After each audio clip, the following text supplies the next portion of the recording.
হযরত যায়েদ ইবনে আরকামকে মজলিস থেকে বের করে দেওয়া হলো। তিনি কাঁদতে কাঁদতে কাঁদতে কাঁদতে চলে গেলেন পবিত্র শির মোবারক। আহা, বর্ষার আগায় তারা ঝুলাইয়া রাখলো।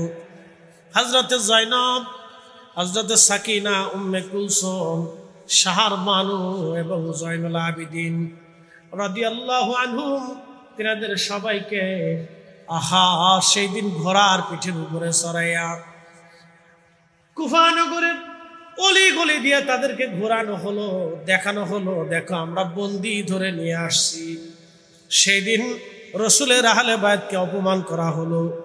হযরতে জয়নব রাদিয়াল্লাহু আনহা কেঁদে কেঁদে বলেন, হে কুফাবাসী, তোমরা আমার ভাইকে শহীদ করেছো, আমার সন্তানদেরকে শহীদ করেছো, আমার আত্মীয় স্বজনদেরকে শহীদ করেছো।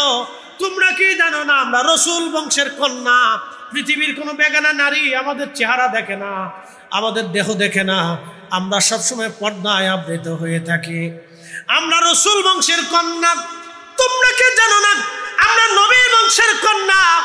তোমরা কি জানো না আমি জয়নবের শরীর দিয়ে রসুল করিমের রক্ত প্রবাহিত হয়, ফাতিমাতুজ জাহরা রাদিয়াল্লাহু আনহার রক্ত আমার শরীর প্রবাহিত হয়।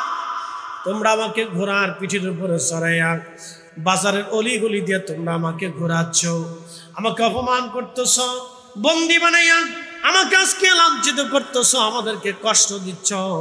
তোমাদের জন্য বদদোয়া করে গেলাম, আল্লাহ যেন তোমাদেরকেও লাঞ্ছিত করে, তোমাদেরকেও যেন আল্লাহ অপমানিত করে, তোমাদের সুখ যেন আল্লাহ দুনিয়া থেকে কেড়ে নিয়ে যায়। প্রিয় উপস্থিতি হাজিরিন, হযরত জয়নব রাদিয়াল্লাহু আনহা সহ বন্দীদেরকে সিরিয়ার উদ্দেশ্যে পাঠানো হলো। পবিত্র মস্তক মুবারক বর্ষার আগায় বিদায় দেওয়া হলো, ঝুলিয়ে দেওয়া হলো, মাথা মোবারক নিয়ে যাওয়া হচ্ছে সিরিয়ার দিকে। বহুদূর পথ অতিক্রম করার পরে সন্ধ্যা নেমে আসলো। সিরিয়ান সৈন্যরা রাত্রিবেলা বিশ্রাম করার জন্য দেখতেছে একটা গির্জা দেখা যায়। গির্জাতে উপস্থিত হয়ে পাদ্রীকে বললেন, পাদ্রী, তুমি যদি আজকে রাত্রিবেলা আমাদেরকে থাকতে দাও, বিশ্রামের জায়গা করে দাও, তাহলে বিনিময়ে তোমাকে কিছু অর্থ করি, সম্পদ, পয়সা করি আমরা দেব। খ্রিস্টান পাদ্রী বলতেছে, হ্যাঁ লোকেরা তোমরা কারা? বলে আমরা ইয়াজিদের সৈন্য, সিরিয়ান সেনা। বলে সিরিয়ান সৈন্য তোমরা? ওই মাথা মোবারক বর্ষার আগায় বিধাইছো, এই সুন্দর সত্তা নুরানি চেহারার অধিকারী এমন সুদর্শন ব্যক্তি তো আমি জীবনে কোনোদিন দেখি নাই। আল্লাহু আকবার। বুঝতে পারতেছেন রাসূল কারীমের রক্ত। হাসান হুসেন রাদিয়াল্লাহু আনহুমা আলাইহিমুস সালাম, তিনারা ছিলেন এমন ব্যক্তিত্ব যারা আল্লাহর রাসূলের পবিত্র চেহারা মোবারক পাইছিলেন। আল্লাহু আকবার। হযরত ইমাম হাসান হুসেন রাদিয়াল্লাহু আনহুমা আল্লাহর হাবিবের নুরানি চেহারা মোবারক তিনারা পেয়েছিলেন, চেহারা সুরত মোবারক তিনারা পেয়েছিলেন। হযরত ইমাম হুসাইনের সুন্দর চেহারা দেখে পাদ্রী ডাক দিয়ে বললেন, চেহারাই তো বোঝা যায় তিনি সম্ভ্রান্ত পরিবারের সন্তান, চেহারায় বোঝা যায় নুরানি সত্তা। তোমরা ওনাকে, ওনার পরিচয় কি?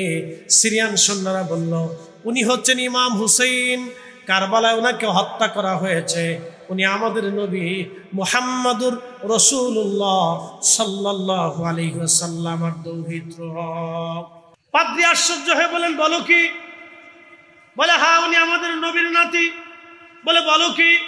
তোমরা থেকে হত্যা করেছে? বলে, হ্যাঁ কারবালা থেকে হত্যা করা হয়েছে। তোমরা হত্যা করেছো? বলে, হ্যাঁ আমরা হত্যা করেছি। খ্রিস্টান পাদ্রী ডাক দিয়ে বলে, বলো কি? আমরা ঈসা রুহুল্লাহর উম্মত। ঈসা নবী যে জুতা পরে মাটির মধ্যে পাড়া দিয়েছে, সেই জুতার ধুলা করেও যদি আমরা পাইতাম, আমরা খ্রিস্টানেরা সেটা যত্ন করে কলিজা ভরে রেখে দিই, আদর করে সম্মানের সাথে রেখে দিতাম। এটা আমাদের নবীর পা মোবারকের জুতার সাথে লেগে থাকা ধুলি। আর তোমরা তোমাদের নবীর দৌহিত্র কলিজার টুকরাকে তোমরা হত্যা করেছো। পাদ্রী বলতেছে, তোমরা করছো কি? তোমরা বলো কি? তোমরা তাকে হত্যাও করছো। আবার হত্যা করার পরে তার পবিত্র মস্তক মুবারক বর্ষার আগায় বিধাইয়া তোমরা আবার আনন্দ করতে করতে নিয়ে চলে যাচ্ছ। তাহলে তোমরা মানুষ কি করে হও? তোমরা তো আসলে মানুষই না, মুসলমান তো আরো পরের কথা। তোমরা তো নিকৃষ্ট লোক। এই মহিলারা কারা? যাদের চেহারায় খুব ক্লান্তির ছাপ, দুর্বলতা, অসহায়ত্ব দেখা যাচ্ছে, ক্রন্দনরত, এরা কারা? বলে এরা আমার রসুল পরিবারের কন্যা সন্তান আওলাদ, তারা রসুল পরিবারের ব্যক্তিত্ব তারা। বলতেছে বলো কি তোমরা তাদেরকে এইভাবে বন্দি করে ধরে নিয়ে যাচ্ছ, তাহলে তোমরা কি করে মানুষ হও? তোমরা তো পৃথিবীর নিকৃষ্ট মানুষ, পৃথিবীর নিকৃষ্ট জীব, তোমরা করছো কি? তখন এই পাদ্রী ডাক দিয়ে বলল, হে সিরিয়ান সৈন্যরা, তোমাদেরকে রাত্রিবেলা আমি থাকতে দেব, তোমাদের কাছ থেকে কোনো বিনিময় নেব না। আমার এই গির্জার ভিতরে গুপ্তধন লুকিয়ে রেখেছি, 10,000 স্বর্ণ মুদ্রা আছে। 10,000 স্বর্ণ মুদ্রা। একটা স্বর্ণ মুদ্রা বর্তমানে 1 ভরি করেও যদি ধরেন তাহলে 1,70,000 টাকা আমি তোমাদেরকে দিয়ে দেব, কিন্তু বিনিময়ে ওই পবিত্র সত্তা মাথা মোবারক আজকের রাতে আমি খেদমত করব, আর রসুল পরিবারের যারা আছে তাদেরকে আজকের রাতে আমি মেহমানদারি করব। একসাথে বলবেন আল্লাহু আকবার। হ্যাঁ, এটার নাম কি? প্রেম। প্রেম কি দলিল দেওয়া হয়?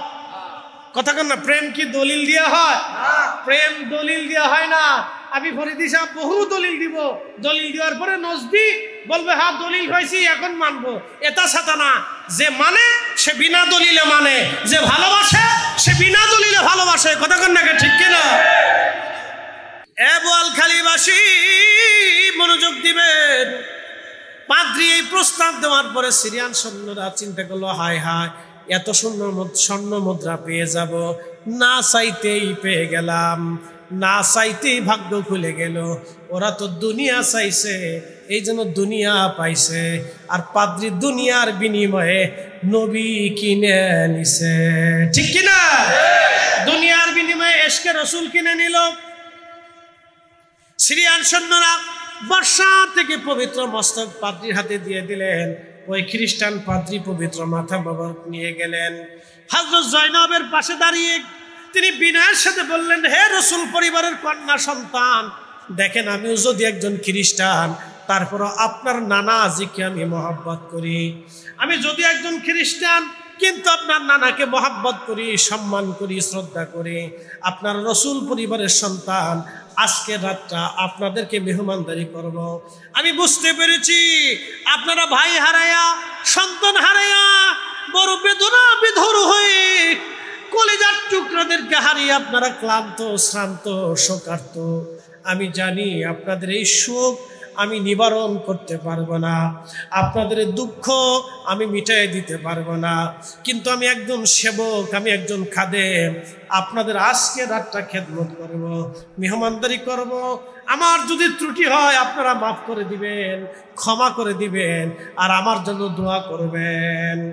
হযরত জয়নব রাদিয়াল্লাহু আনহাকে কথা বলে বললেন, সম্মানিতাগণ, ভিতরে আপনাদের জন্য জাগার ব্যবস্থা আছে, মেহমানদারির ব্যবস্থা মহিলারা দায়িত্ব দিয়ে রাখছি, আপনারা এখানে বিশ্রাম করবেন, আজকে রাতটা আরাম করবেন। হযরত জয়নব তার জন্য দোয়া করলেন। পাদ্রী পবিত্র মস্তক মোবারক নিয়ে চলে গেলেন নিজের রুমের ভিতরে। চিন্তা করলেন আজকেই সুযোগ, আল্লাহু আকবার, আজকেই সুযোগ, এই সুযোগের হাতছাড়া করা যাবে না। 10,000 স্বর্ণ মুদ্রা দিয়া এই সুযোগ আমি কিনে নিয়েছি, এই সুযোগ আর জীবনে কোনোদিন আসবে না। পবিত্র মাথা মোবারক নিয়ে যাইয়া তেনার একটা স্বর্ণের বাসন ছিল, প্লেট ছিল, স্বর্ণের বাসনের উপরে পবিত্র মাথা মোবারক রাখলো। এরপরে তিনি মশক ভরে স্বচ্ছ পানি আনলেন, পরিষ্কার পবিত্র পানিগুলি এনে ইমাম হুসেন রাদিয়াল্লাহু আনহুর মাথা মোবারকে পানি ঢেলে ঢেলে রক্ত ধুলাবাড়িগুলি পরিষ্কার করে দিতে লাগলেন। দাড়ি মোবারক, রক্ত মোবারকগুলি পরিষ্কার করে করে দিতে লাগলেন। আর ঠিক এমন সময় তিনি মনের অজান্তে চোখের পানি ছেড়ে দিয়ে কেঁদে দিলেন। আল্লাহু আকবার। দিল কেঁদে উঠল, চোখের পানি বেয়ে বেয়ে পড়তে লাগলো। ঠিক তখনই তিনি দেখলেন পবিত্র চেহারা মোবারক থেকে, হুসাইন রাদিয়াল্লাহু আনহুর পবিত্র চেহারা মোবারক থেকে আসমান বরাবর একটা নূর, নূর, নূরে মুহাম্মাদি, আল্লাহু আকবার বলে, নূরে মুহাম্মাদি সাল্লাল্লাহু আলাইহি সাল্লাম, পবিত্র নূর আসমান বরাবর চলে গেছে। আর ঠিক তখনই পাদ্রী জবান খুলে গেল, লা ইলাহা ইল্লাল্লাহু মুহাম্মাদুর রাসূলুল্লাহ। প্রিয় উপস্থিতি, এই উম্মতকে আল্লাহ এত উন্নত দিয়ে দিছে, এই উম্মতকে আল্লাহ এত মর্যাদা দিছে যে সৃষ্টির এমন কোন নবী নাই যে নবী এই উম্মত হওয়ার জন্য বাসনা না করেছিল, আশা না করেছিল। সেই মর্যাদা আল্লাহ আমাদেরকে দিয়েছে। একসাথে বলা যাবে না আল্লাহু আকবার? কি বুঝলেন আপনি? কিন্তু এই উম্মত নিজের পরিচয় ছিল না, গাঁজা খায়। কি কথা কর নাকি? কি খায়? গাঁজা খায়, বাবা খায়, হিরোইন খায়, ফসা জিনিস খায়, মদ খায়, ফসা জিনিস এই উম্মত খায়, সুদ খায়, হারাম খায়। যত ফসা আছে এই উম্মত এই ফসাটা বরাদ্দ। প্রিয় উপস্থিতি হাজিরিন, মনোযোগের সাথে কথাগুলি শুনবেন। হযরতে মুসা কালিমুল্লাহ বলেন, হে রব, তাহলে সেই নবীর উম্মত আপনি আমাকে বানায় দেন।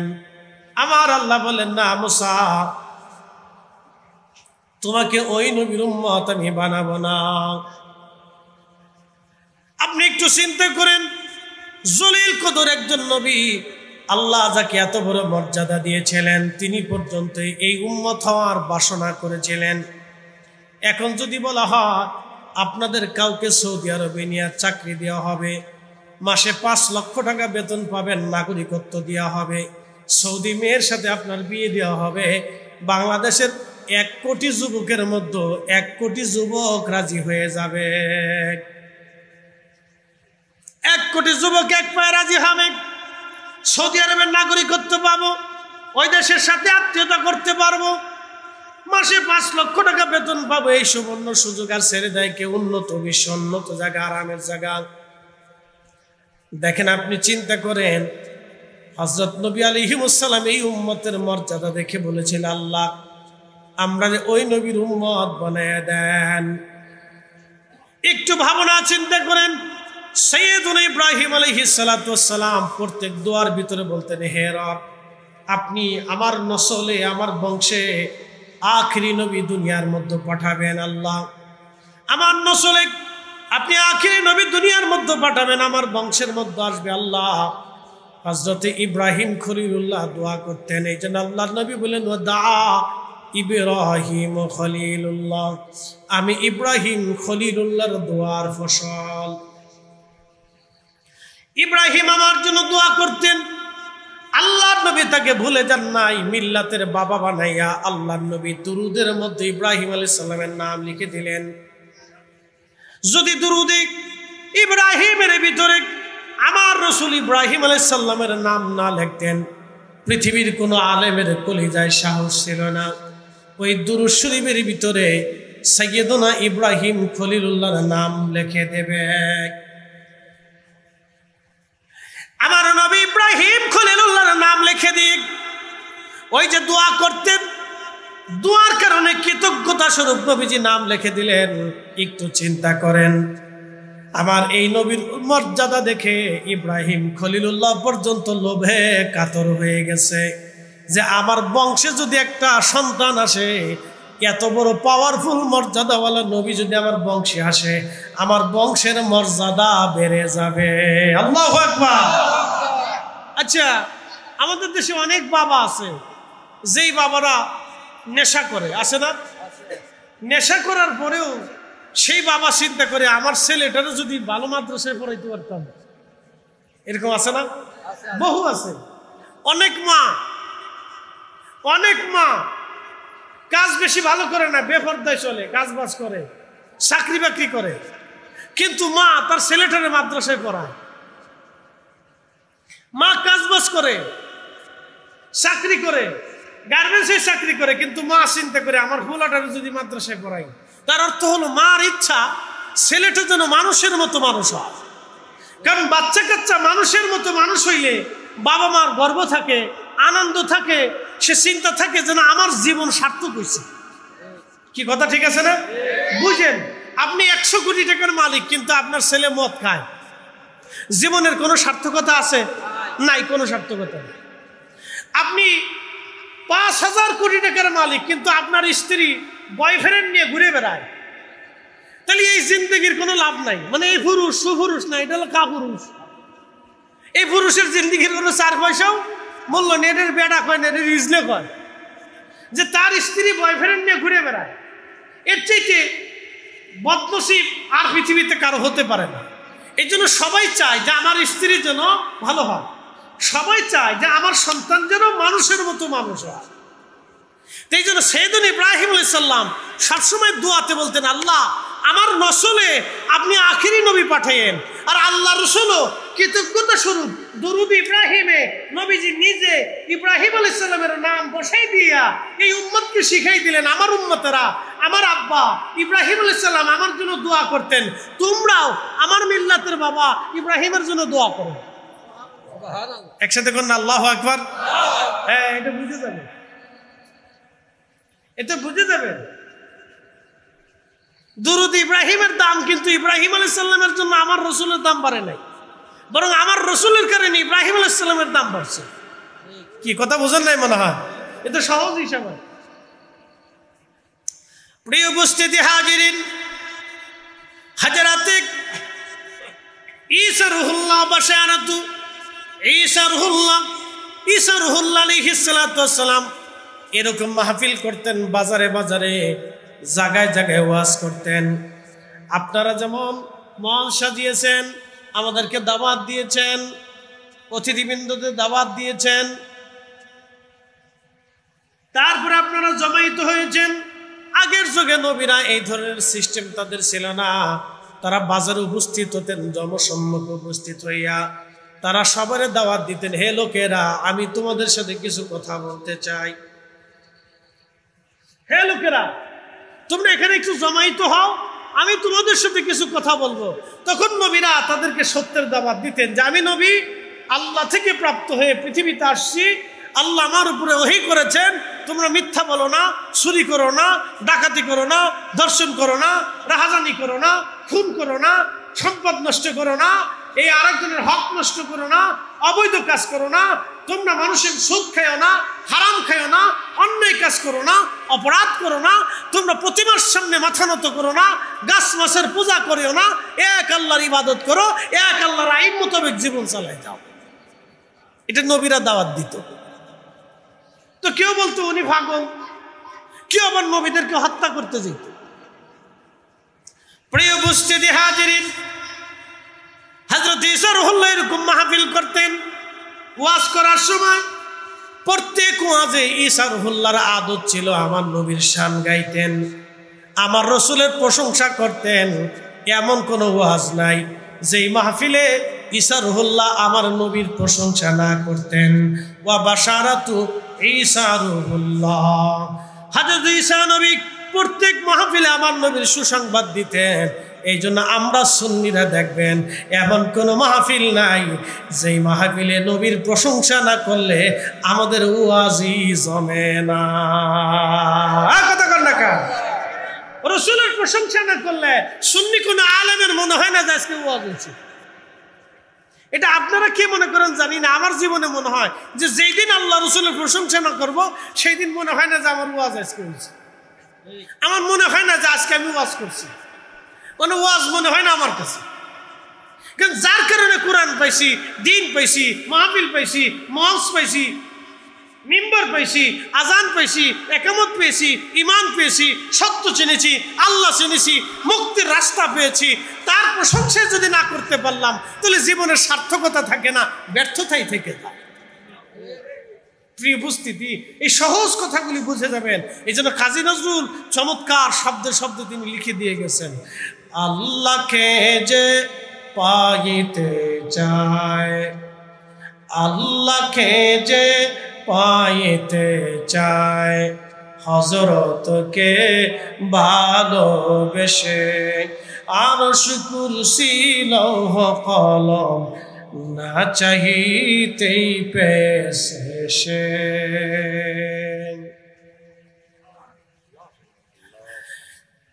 বোয়ালখালীবাসী মনোযোগের সাথে শুনবেন, হযরত ঈসা রূহুল্লাহ আলাইহিস সালাতু ওয়াস সালাম বিরাট বড় এক পাহাড়ের পাশ দিয়ে হেঁটে হেঁটে যাচ্ছেন। আল্লামা বিরাট বড় আল্লামা ইমাম সাফুরি আশ-শাফি রাহিমাহুল্লাহ তিনি নুজহাতুল মাজালিসে লিখেছেন, হযরত ঈসা নবী বিরাট বড় পাহাড়ের পাশ দিয়ে হেঁটে হেঁটে যাওয়ার সময় দেখলেন সাদা এক মার্বেল পাথর পড়ে আছে। হযরত ঈসা রূহুল্লাহ আলাইহিস সালাম পাথরের চারপাশে দাঁড়ালেন, ঘুরতে লাগলেন। এত বড় পাথর সুন্দর, জীবনে তো কখনো এমন সুন্দর পাথর দেখি নাই। পাথরের চারপাশ দিয়ে ঘুরতেছেন, রব্বে কারীমকে ডাক দিয়ে বলেন, হে রব, এত সুন্দর পাথর পাহাড়ের পাশে কখন কে এই পাথর রাখলো আল্লাহ? এত আশ্চর্য লাগতেছে, এত চমৎকার করে তুমি পাথর বানাইছো। আমার আল্লাহ ডাক দিলেন, ঈসা তুমি কি পাথরের মধ্যে কি আছে দেখতে চাও? ঈসা রূহুল্লাহ বলেন, হ্যাঁ আল্লাহ, পাথরের মধ্যে কি আছে আমি দেখতে চাই। আমার রব বলেন, ঈসা তোমার হাতের লাঠিখানা পাথরের মধ্যে তুমি আঘাত করো। ঈসা রূহুল্লাহ পাথরের উপরে লাঠির আঘাত করলেন। আল্লাহর নবী ঈসা আলাইহিস সালাম পাথরের উপর আঘাত করার সঙ্গে সঙ্গে পাথরখানা ভেঙ্গে দুই ভাগে বিভক্ত হয়ে গেল। ঈসা রূহুল্লাহ দেখতেছে পাথরের ভিতরে একজন আল্লাহর বান্দা লাঠির উপরে ভর দিয়ে আল্লাহর জিকির করতেছে। আল্লাহু আকবার। কিসের ভিতরে? না জোরে বলেন, না জোরে বলেন। কে বাঁচাইছে? না, পাথরের ভিতরে কে বাঁচাইছে? খাবার কে দিছে? পানি কে দিছে? অক্সিজেন কে দিছে? বাতাস কে দিছে? বলে আল্লাহ কেমনে দিল? মুরগির ডিমের ভিতরে বাচ্চারে যেই আল্লাহ বাঁচা, সে আল্লাহ পাথরের ভিতরে মানুষও বাঁচা। কথা বুঝেন নাই? একবারে সহজ। মুরগার ডিম তো দেখছেন, ডিম দেওয়ার পরে কতদিন পরে বাচ্চা হয়? 21 দিন, 22 দিন ধরে নেই এই সীমাই। আমি সবার কাছে যত জায়গায় প্রশ্ন করছি সবাই বলছে 21 দিন 22 দিন। তো 21 দিন 22 দিনে মুরগার পেটের ভিতর থেকে বা ডিমের ভিতর থেকে বাচ্চা বের হয়ে আসে। আচ্ছা বলেন তো, মুরগারে এই ডিমের উপরে তা দিলে গরম করে রাখলে যে বাচ্চা হবে, মুরগারে শিখাইলো কে? না মুরগা প্রাণী বিদ্যালয়ে যায় শিখে আসছে? আল্লাহ তারা শিখিয়েছে। যে ডিমের উপরে তা দিলে বাচ্চা বের হয়ে আসে। ঠিক দেখবেন 21 দিন পরে মুরগা নিজে ঠুকাইয়া ডিম ফাটাইয়া তারপরে বাচ্চা বের করে নিয়ে আসে। একসাথে কোন আল্লাহু আকবার। বিদ্যাটা কে দিছে? না না, একসাথে বলেন, কে দিছে? হ্যাঁ, আল্লাহ দিয়েছে। এই ডিমের ভিতরে মুরগার বাচ্চাটাকে অক্সিজেন দিয়ে সবকিছু দিয়ে আমার আল্লাহ যেই মুরগার বাচ্চারে বাঁচায় রাখে, পাথরের ভিতরে আল্লাহ মানুষ ওইভাবে বাঁচায় রাখতে পারে। প্রিয় উপস্থিতি হাজিরিন, ইব্রাহিম আলাইহিস সালাম আগুনের ভিতরে নমরুদ তাকে ফেলে দিল। 1 দিন আর 2 দিন না, 40 দিন পর্যন্ত তিনি আগুনের মধ্যে রইলেন। আগুন পোড়াইল না, অক্সিজেন গেল না, খাবার নষ্ট হলো না, পানির অভাব হলো না। 40 দিন পর্যন্ত ইব্রাহিম আলাইহিস সালাম আগুনের মধ্যে বসে রইলেন। আচ্ছা বলেন তো, ইব্রাহিম আলাইহিস সালামকে আগুনের মধ্যে বসায় রাখলো কে? আল্লাহ। আগুনের একটা ধর্ম হচ্ছে জ্বালায় পুরাই শেষ করে দেয়। কিন্তু আগুন যখন জ্বলে তখন দেখবেন আগুনের ভিতরে মানুষ পড়ে গেলে খুব দ্রুত মারা যায়। কেন মারা যায়? 2 কারণে মারা যায়। একটা কারণ হচ্ছে আগুনের উত্তাপ, সেই উত্তাপের কারণে তার শরীর ঝলসে যায়। 2 নাম্বার, আগুনের ভিতরে কোনো অক্সিজেন থাকে না, যার কারণে দ্রুত মৃত্যু সংঘটিত হয়। কিন্তু ইব্রাহিম আলাইহিস সালাম 40 দিন পর্যন্ত আগুনে বসে রইলেন। ইয়া নারু কুনি বারদা ওয়া সালামান আলা ইব্রাহিম।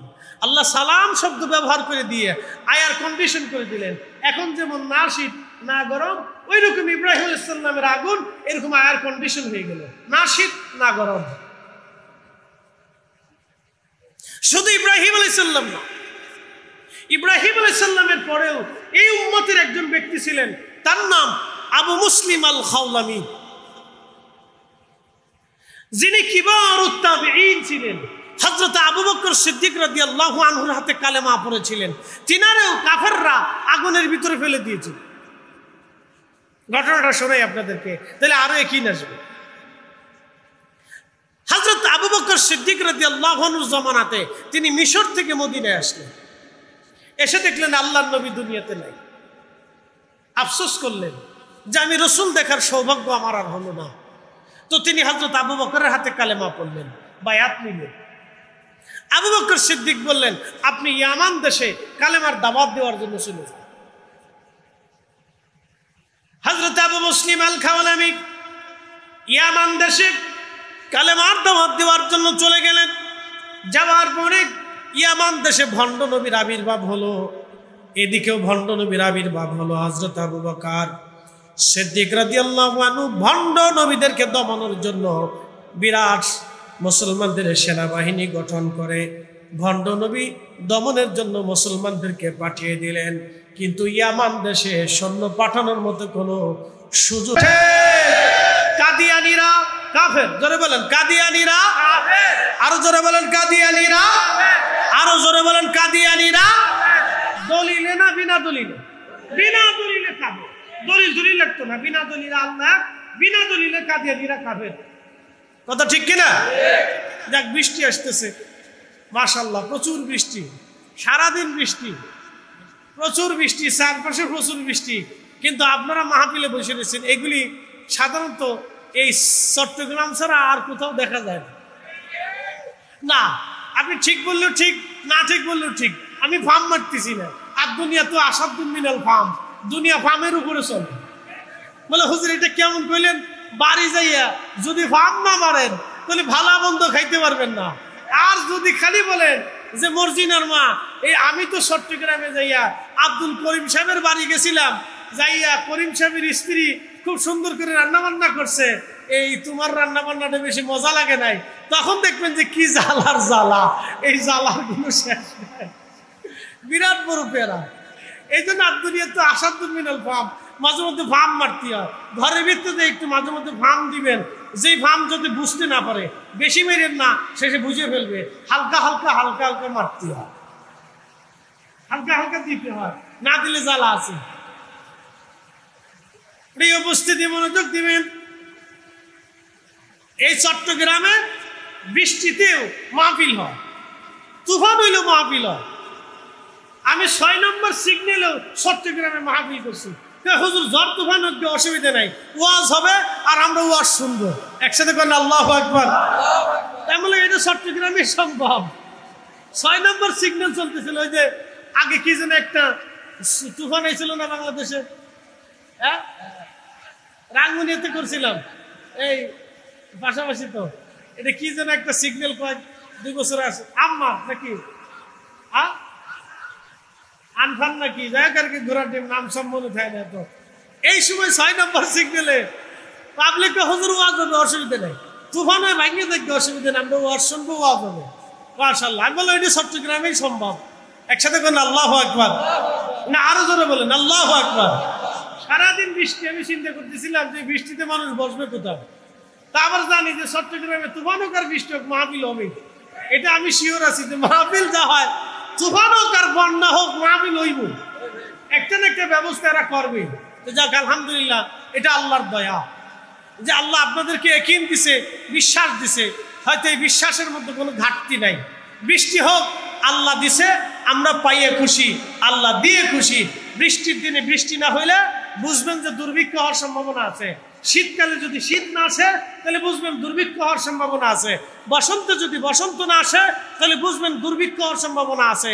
বর্ষাকালে যদি বর্ষা না হয় তাহলে বুঝবেন দুর্ভিক্ষ হওয়ার সম্ভাবনা আছে।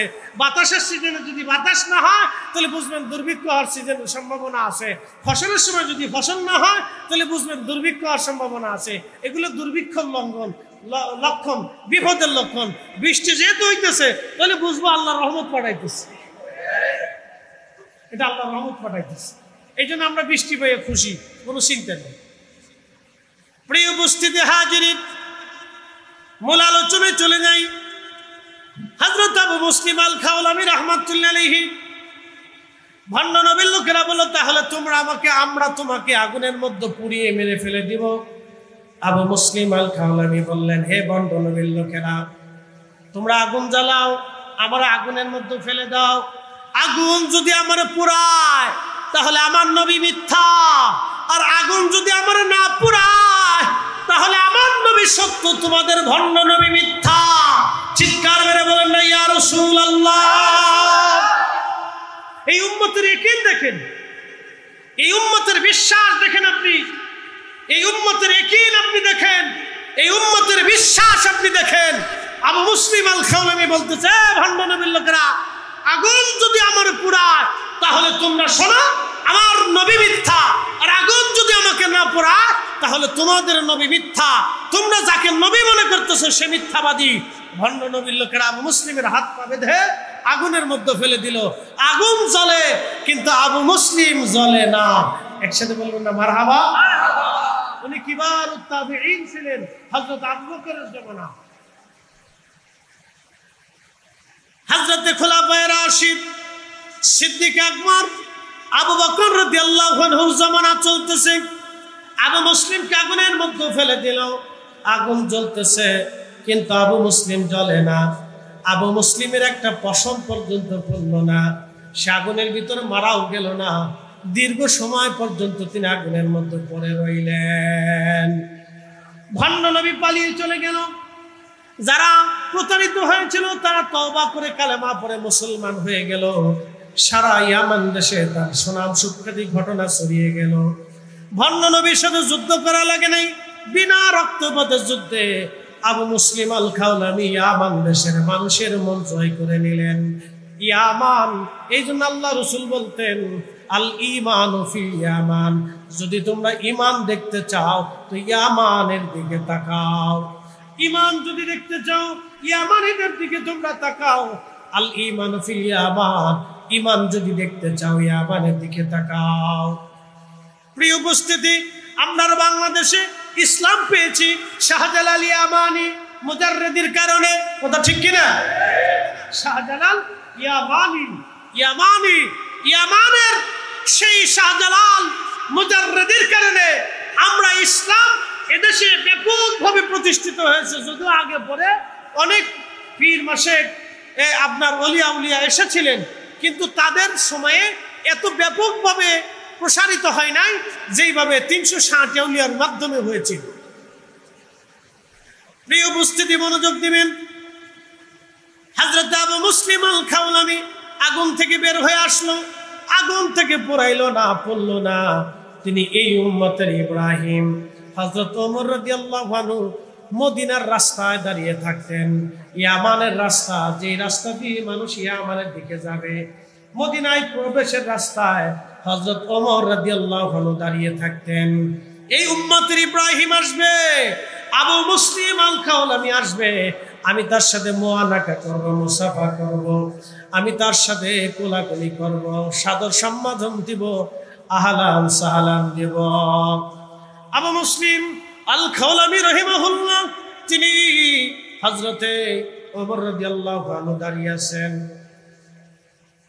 দীর্ঘদিন পরে মদিনার মধ্যে তিনি প্রবেশ করলেন। হযরত ওমর রাদিয়াল্লাহু আনহু তাকে জড়িয়ে ধরলেন, আদর করলেন, চুমা খাইলেন, আর বললেন, হে আবু মুসলিম আল খাওলামি, আপনাকে দেখার জন্য আমি ওমর দীর্ঘদিন মদিনার রাস্তায় দাঁড়িয়েছিলাম। একবার জোরে বলা যাবে কি মারহাবা? আল্লাহুম্মা সাল্লি আলা সাইয়্যিদিনা মাওলানা মুহাম্মদ ওয়া আলা আলি সাইয়্যিদিনা। প্রিয় উপস্থিতি আমার, এইরকম বহু ঘটনা ইসলামের ভিতরে এসেছে।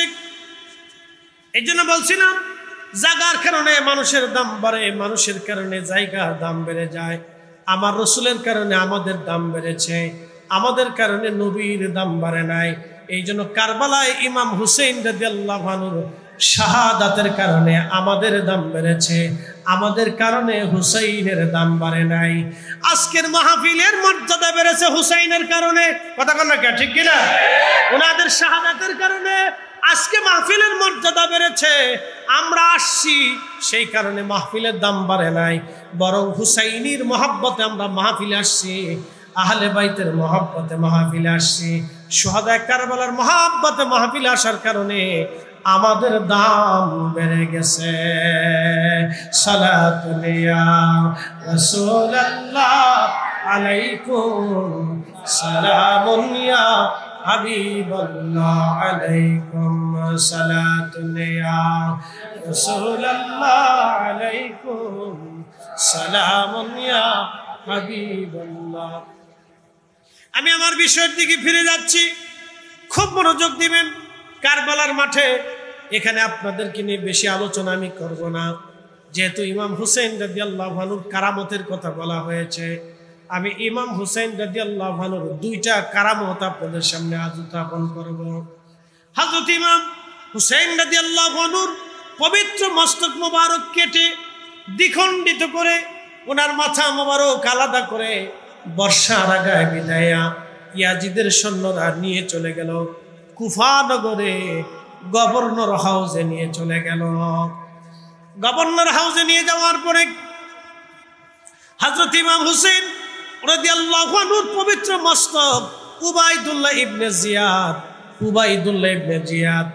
জিয়াদ ছিল যারও সন্তান, তার বাবার কোনো পরিচয় ছিল না। উবাইদুল্লাহ ছিল যারও সন্তানের সন্তান। একটু চিন্তা করেন, যারও সন্তানের সন্তান, রক্তে দোষ। কিসে দোষ? না, জোরে বলেন, কিসে দোষ? রক্তে দোষ। যারও সন্তানের সন্তান, মারজানার ছেলে ছিল। মনোযোগ দিয়ে, উবাইদুল্লাহ ইবনে জিয়াদ ইমামে মাকামের পবিত্র নূরানি শের মুবারককে নিয়ে গভর্নর হাউসে তার সামনে একটা প্লেটের উপরে রাখছে, একটা লাঠি হাতে নিয়ে পবিত্র মস্তক মুবারকের মুখের মধ্যে, ঠোঁটের মধ্যে, নাকের মধ্যে, চোখের কোণাতে, মাথাতে পবিত্র চেহারা মুবারকে সে মৃদু মৃদু আঘাত করতেছিল আর খুঁচিয়ে খুঁচিয়ে বলতেছিল, হুসাইন, দেখলি ইয়াজিদের সাথে দুশ্মনী করার কি ফলাফল হয়? মজলিসের মধ্যে হাজার হাজার মানুষ ছিল। রাসূলের একজন সাহাবী ছিলেন, তার নাম যায়েদ ইবনে আরকাম রাদিয়াল্লাহু আনহু। তিনি বৃদ্ধ হয়ে গিয়েছিলেন, যৌবনকালে তিনি মদিনায় বসবাস করতেন। নাম যায়েদ ইবনে আরকাম রাদিয়াল্লাহু আনহু। যৌবনে তিনি মদিনাতে আল্লাহ রাসূলের দরসে দীর্ঘদিন বসবাস করেছেন। তিনি যে যুবক ছিল, তখন আল্লাহ রাসূলের সাথে ইমাম হুসেন রাদিয়াল্লাহু আনহুর যে ঘটনাগুলি ঘটতো, শিশুকালে নবীজির সাথে আসতেন, খেলতেন, দৌড়াইতেন, বসতেন, কোলে চড়তেন, ঘাড়ে উঠতেন, নবীজি কোলে করে, কাঁধে করে মদিনার অলিগলি দিয়ে ঘুরতেন। এটা যায়েদ ইবনে আরকাম রাদিয়াল্লাহু আনহু সচোখ দিয়ে দেখছে। ইমাম হুসেন যেদিন শহীদ হয়েছেন সেই সময় তিনি বৃদ্ধ ছিলেন, লাঠির উপর ভর দিয়ে হেঁটে হেঁটে গভর্নর হাউসে আসছে ইমাম হুসেন রাদিয়াল্লাহু আনহুকে এক নজর দেখার জন্য। ছোটকালে দেখেছিলেন, এখন তো অনেক বড় হয়ে গেছে। আজকে শহীদ আওলাদে রসুলকে দেখার জন্য যায়েদ ইবনে আরকাম রাদিয়াল্লাহু আনহু লাঠির উপরে ভর দিয়ে হাঁটতে হাঁটতে সাহাবে রসুল তিনি আসছেন। আল্লাহ রসুলের সাহাবী ভাবতেছেন কি, সাহাবী তার মানে জান্নাতি মানুষ। কি কথা কর না, কি মানুষ? না জোরে বলেন, না জোরে বলেন, জান্নাতি, কোনো সন্দেহ নাই। সাহাবী জান্নাতি, জোরে বলেন সাহাবী জান্নাতি, জোরে বলেন সাহাবী জান্নাতি। হার সাহাবী জান্নাতি, সব সাহাবী জান্নাতি। রাদিয়াল্লাহু আনহুম ওয়া রাদু আন, আল্লাহ বলেন আমি তাদের উপর রাজি, তারা আমার উপর রাজি। যালিকা লিমান খাশিয়া রাব্বা, এজন্যই রাজি তারা আমি আল্লাহকে ভয় করত। যায়েদ ইবনে আরকাম রাদিয়াল্লাহু আনহু তিনি লাঠির উপরে ভর দিয়ে হযরত ইমাম হুসেন রাদিয়াল্লাহু আনহুকে এক নজর দেখার জন্য তিনি গেছেন। ছোটকালে দেখেছিলেন, এখন তো তিনি বৃদ্ধ হয়ে গেছেন। ইমাম হুসাইন রাদিয়াল্লাহু আনহু অনেক বড় হয়ে গেছে। তার মানে নবীজির ইন্তেকালের পরে যায়েদ ইবনে আরকাম মদিনা থেকে তার কুফা দিতে চলে এসেছিলেন। আর মদিনায় যাওয়া হয় নাই। বহু বছর তিনি নবীর আওলাদকে দেখেন না। একটা নজর দেখার জন্য আজকে আসছেন। দেখলেন পবিত্র নূরানি শের মুবারক রেখে যায়েদ ইবনে আরকাম রাদিয়াল্লাহু আনহু দেখতেছেন উবাইদুল্লাহ ইবনে জিয়াদ সে লাঠি দিয়া ইমাম হুসাইন রাদিয়াল্লাহু আনহুকে অপমান করতেছিল। যখন অপমান করতেছিলেন যায়েদ ইবনে আরকাম রাদিয়াল্লাহু আনহু স্থির থাকতে পারেন নাই। বৃদ্ধ সাহাবী গর্জন ছেড়ে দিয়ে বলেন, এ মারজানার ছেলে, এ মারজানার বেটা, কার মুখের মধ্যে তুমি লাঠির আঘাত করো? তুমি তাকে 3 দিন পর্যন্ত পিপাসার্ত রেখেছ, তার চোখের সামনে সন্তানদেরকে শহীদ করেছ, তার পরিবারকে তুমি শহীদ করেছ, তার পরিবারের সন্তান আপনজনদেরকে তুমি বন্দী করেছ। তার কর্তৃত্ব মাথা মোবারক এনে বর্ষার আগে ঝুলাইয়া ঝুলাইয়া তুমি নিয়ে আসছো, এরপরে এনে লাঠি দিয়ে আঘাত করে তাকে অপমান করতেছ। তোমার কি খায়েশ মিটে নাই? এ মারজানার ছেলে, আমি যায়েদ ইবনে আরকাম রাসূল করিমের সাহাবী, আমি আমার এই চোখ দিয়ে দেখেছি রহমতের নবীজি ওই চেহারা মুবারকে চুমা লাগাইতো। আমি দেখেছি আল্লাহর নবীজি ইমাম হুসাইন রাদিয়াল্লাহু আনহুর পবিত্র ঠোঁট মুবারকে চুমা লাগাইতো। আমি দেখেছি তার চেহারা মুবারকে রাসূল করিম চুমা লাগাইতো, তার কপালে চুমা লাগাইতো, তার চোখের মধ্যে চুমা লাগাইতো, তার গর্দন দেশে চুমা লাগাইতো, কোলে করে কাঁধে করে মদিনার অলিগলি দিক আমি দেখেছি আমার রাসূল তাকে নিয়ে ঘুরে বেড়াইতো। তুমি কাকে কষ্ট দিচ্ছ, কাকে অপমান করতেছে? মারজানার ছেলে, তোর লাঠি তাড়াতাড়ি সরা। এ মারজানার ছেলে, তোর লাঠি সরা। আমি রাসূলের সাহাবী যায়েদ ইবনে আরকাম বলতেছি, তোর লাঠি সরা। সেই দিন উবাইদুল্লাহ ইবনে জিয়াদ এই নাফরমান, এই জাহান্নামের কুকুর, জাহান্নামের কুকুর, এই নাফরমানটা সেই দিন ডাক দে বলে, রাসূলের সাহাবী, হে বৃদ্ধ লোক, হে যায়েদ ইবনে আরকাম, যদি তুমি বৃদ্ধ না হতা তাহলে এই মজলিসে তোমাকে হত্যা করতাম। তাড়াতাড়ি মজলিস থেকে বের হয়ে যাও, নাহলে তোমাকে ঘাড় ধাক্কা দিয়ে মজলিস থেকে বের করে দেব। যায়েদ ইবনে আরকাম বললেন, এ মারজানার বেটা, আমি রাসূলের সাহাবী, একবার না, তুই যদি আমাকে একবার শহীদ করে দিস, আবার আল্লাহ যদি আমাকে জিন্দা বানায়, তুই আবার শহীদ করবি, আবার জিন্দা বানাবে, আবার শহীদ করবি। এইভাবে আমি যায়েদ ইবনে আরকাম 1000 বার যদি জীবন হয়, 1000 বার আমি রাসূলের জন্য শহীদ হতে প্রস্তুত আছি। একবার জোরে বলা যাবে কি মারহাবা? আল্লাহু আকবার, আল্লাহু আকবার।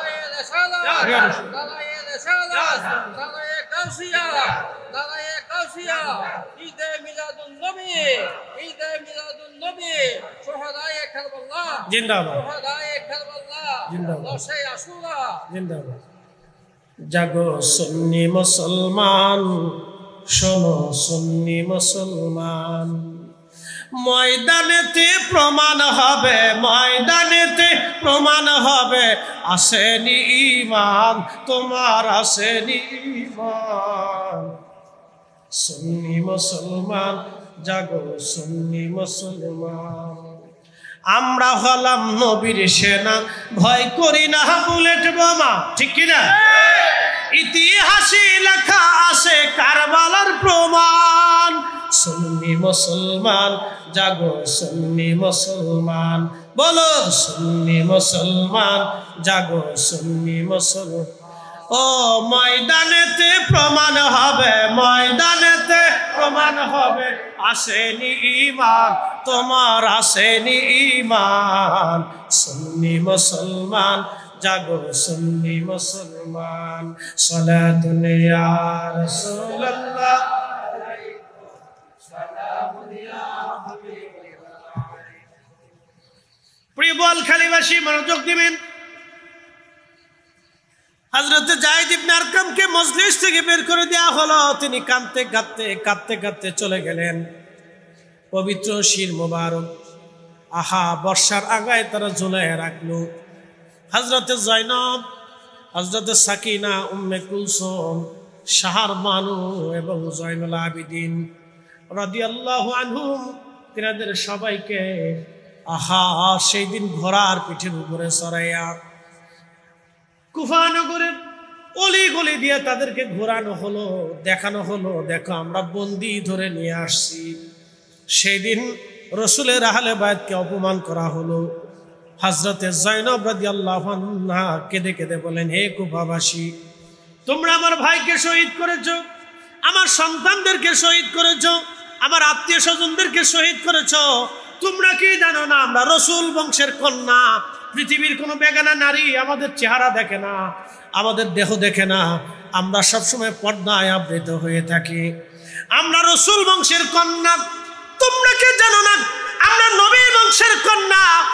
তোমরা কি জানো না আমি যায়েনবের শরীর দিয়ে রাসূল কারীমের রক্ত প্রবাহিত হয়, ফাতিমাতুজ জাহরা রাদিয়াল্লাহু আনহার রক্ত আমার শরীরে প্রবাহিত হয়। তোমরা আমাকে ঘোড়ার পিঠের উপরে চড়াইয়া বাজারের অলিগলি দিয়ে তোমরা আমাকে ঘোরাচ্ছ, আমাকে অপমান করতেছ, বন্দি বানাইয়া আমাকে আজকে লাঞ্ছিত করতেছ, আমাদেরকে কষ্ট দিচ্ছ। তোমাদের জন্য বদদুয়া করে গেলাম, আল্লাহ যেন তোমাদেরকেও লাঞ্ছিত করে, তোমাদেরকেও যেন আল্লাহ অপমানিত করে, তোমাদের সুখ যেন আল্লাহ দুনিয়া থেকে কেড়ে নিয়ে যায়। প্রিয় উপস্থিতি হাজিরিন, হযরত যায়েনব রাদিয়াল্লাহু আনহা সহ বন্দীদেরকে সিরিয়ার উদ্দেশ্যে পাঠানো হলো। পবিত্র মস্তক মোবারক বর্ষার আগায় বিদায় দেওয়া হলো, ঝুলিয়ে দেওয়া হলো, মাথা মোবারক নিয়ে যাওয়া হচ্ছে সিরিয়ার দিকে। বহুদূর পথ অতিক্রম করার পরে সন্ধ্যা নেমে আসলো। সিরিয়ান সৈন্যরা রাত্রিবেলা বিশ্রাম করার জন্য দেখতেছে একটা গির্জা দেখা যায়। গির্জাতে উপস্থিত হয়ে পাদ্রীকে বললেন, পাদ্রী, তুমি যদি আজকে রাত্রিবেলা আমাদেরকে থাকতে দাও, বিশ্রামের জায়গা করে দাও, তাহলে বিনিময়ে তোমাকে কিছু অর্থ করি, সম্পদ, পয়সা করি আমরা দেব। খ্রিস্টান পাদ্রী বলতেছে, হ্যাঁ লোকেরা তোমরা কারা? বলে আমরা ইয়াজিদের সৈন্য, সিরিয়ান সেনা। বলে সিরিয়ান সৈন্য তোমরা? ওই মাথা মোবারক বর্ষার আগায় বিধাইছো, এই সুন্দর সত্তা নুরানি চেহারার অধিকারী এমন সুদর্শন ব্যক্তি তো আমি জীবনে কোনোদিন দেখি নাই। আল্লাহু আকবার। বুঝতে পারতেছেন রাসূল কারীমের রক্ত। হাসান হুসেন রাদিয়াল্লাহু আনহুমা আলাইহিমুস সালাম তিনারা ছিলেন এমন ব্যক্তিত্ব যারা আল্লাহর রাসূলের পবিত্র চেহারা মোবারক পাইছিলেন। আল্লাহু আকবার। হযরত ইমাম হাসান হুসেন রাদিয়াল্লাহু আনহুমা আল্লাহর হাবিবের নুরানি চেহারা মোবারক তিনারা পেয়েছিলেন, চেহারা সুরত মুবারক তিনারা পেয়েছিলেন। হযরত ইমাম হুসাইনের সুন্দর চেহারা দেখে পাদ্রী ডাক দিয়ে বললেন, চেহারাই তো বোঝা যায় তিনি সম্ভ্রান্ত পরিবারের সন্তান, চেহারায় বোঝা যায় নুরানি সত্তা। তোমরা ওনাকে, ওনার পরিচয় কি? সিরিয়ান সৈন্যরা বলল, উনি হচ্ছেন ইমাম হুসাইন, কারবালায় ওনাকে হত্যা করা হয়েছে। উনি আমাদের নবী মুহাম্মাদুর রাসূলুল্লাহ সাল্লাল্লাহু আলাইহি ওয়াসাল্লামের দৌহিত্র। পাদ্রী আশ্চর্য হয়ে বলেন, বলো কি? বলে, হ্যাঁ উনি আমাদের নবীর নাতি। বলে, বলো কি? তোমরা থেকে হত্যা করেছে? বলে, হ্যাঁ কারবালা থেকে হত্যা করা হয়েছে। তোমরা হত্যা করেছো? বলে, হ্যাঁ আমরা হত্যা করেছি। খ্রিস্টান পাদ্রী ডাক দিয়ে বলে, বলো কি? আমরা ঈসা রুহুল্লাহর উম্মত। ঈসা নবী যে জুতা পরে মাটির মধ্যে পাড়া দিয়েছে, সেই জুতার ধুলা করেও যদি আমরা পাইতাম, আমরা খ্রিস্টানেরা সেটা যত্ন করে কলিজা ভরে রেখে দিই, আদর করে সম্মানের সাথে রেখে দিতাম। এটা আমাদের নবীর পা মোবারকের জুতার সাথে লেগে থাকা ধুলি। আর তোমরা তোমাদের নবীর দৌহিত্র কলিজার টুকরাকে তোমরা হত্যা করেছো। পাদ্রী বলতেছে, তোমরা করছো কি? তোমরা বলো কি? তোমরা তাকে হত্যাও করছো। আবার হত্যা করার পরে তার পবিত্র মস্তক মুবারক বর্ষার আগায় বিধাইয়া তোমরা আবার আনন্দ করতে করতে নিয়ে চলে যাচ্ছ। তাহলে তোমরা মানুষ কি করে হও? তোমরা তো আসলে মানুষই না, মুসলমান তো আরো পরের কথা। তাহলে তো তোমরা নিকৃষ্ট মানুষ, তোমরা তো নিকৃষ্ট লোক। এই মহিলারা কারা? যাদের চেহারায় খুব ক্লান্তির ছাপ, দুর্বলতা, অসহায়ত্ব দেখা যাচ্ছে, ক্রন্দনরত। এরা কারা? বলে এরা আমার রসুল পরিবারের কন্যা সন্তান আওলাদ, তারা রসুল পরিবারের ব্যক্তিত্ব। তারা বলতেছে, বলো কি তোমরা তাদেরকে এইভাবে বন্দি করে ধরে নিয়ে যাচ্ছ? তাহলে তোমরা কি করে মানুষ হও? তোমরা তো পৃথিবীর নিকৃষ্ট মানুষ, পৃথিবীর নিকৃষ্ট জীব, তোমরা করছো কি? তখন এই পাদ্রী ডাক দিয়ে বলল, হে সিরিয়ান সৈন্যরা, তোমাদেরকে রাত্রিবেলা আমি থাকতে দেব, তোমাদের কাছ থেকে কোনো বিনিময় নেব না। আমার এই গির্জার ভিতরে গুপ্তধন লুকিয়ে রেখেছি, 10,000 স্বর্ণ মুদ্রা আছে। 10,000 স্বর্ণ মুদ্রা। একটা স্বর্ণ মুদ্রা বর্তমানে 1 ভরি করেও যদি ধরেন তাহলে 1,70,000 টাকা। কথা বুঝেন না মনে হয়? আবার বুঝি, বর্তমানে স্বর্ণের দাম ভরি কত? 1,40,000 নি? না, স্বর্ণ কিনেন না মনে হয় বহুদিন, নাহলে বিয়ে থা করেন নাই, ইদানিং বিয়ে শাদী করেন নাই। 1,60,000-1,70,000 হবে। জানেন না খবর? হ্যাঁ, 1,72,000। ওই তো বললাম না, 1,60,000-1,70,000 কম না। উঠানামা করে ধরেন 60-70, 1,70,000 ধরেন। একটা স্বর্ণ মুদ্রা 1,70,000 বর্তমান দাম। এরকম 10,000 স্বর্ণ মুদ্রা আছে। আমি তোমাদেরকে দিয়ে দেব, কিন্তু বিনিময়ে ওই পবিত্র সত্তা মাথা মোবারক আজকের রাতে আমি খেদমত করব, আর রসুল পরিবারের যারা আছে তাদেরকে আজকের রাতে আমি মেহমানদারি করব। একসাথে বলবেন আল্লাহু আকবার। হ্যাঁ, এটার নাম এটাই প্রেম। এটার নাম কি? প্রেম। প্রেম কি দলিল দেওয়া হয়? কথা কন না, প্রেম কি দলিল দেওয়া হয়? প্রেম দলিল দেওয়া হয় না। আমি ফরিদি সাহেব বহু দলিল দিব, দলিল দেওয়ার পরে নজদি বলবে হ্যাঁ দলিল হয়েছি এখন মানবো। এটা সাথে না। যে মানে সে বিনা দলিলে মানে, যে ভালোবাসে সে বিনা দলিলে ভালোবাসে। কথা কন না, ঠিক কিনা? ভালোবাসার জন্য দলিল লাগে না, দলিলের প্রয়োজন হয় না। এটা হৃদয়ের ভিতর থেকে অটোমেটিক আছে। আল্লাহ যারে কবুল করে তাকে দিয়ে রসুল ভালোবাসায়। কথা ঠিক কিনা? কে কবুল করে? আল্লাহ। আল্লাহ। এটা নসিব লাগে, নসিব নসিব নসিব, কপাল লাগে, কপাল। সবার নসিব হয় না। প্রিয় উপস্থিতি হাজিরিন, এই জন্য আল্লামা ইকবাল কবিতার ছন্দের মধ্যে তিনি লিখলেন, মগজ কোরআন রুহে ইমা জানে দিন, হাসতে হব্বে রাহমাতুল লিল আলামিন।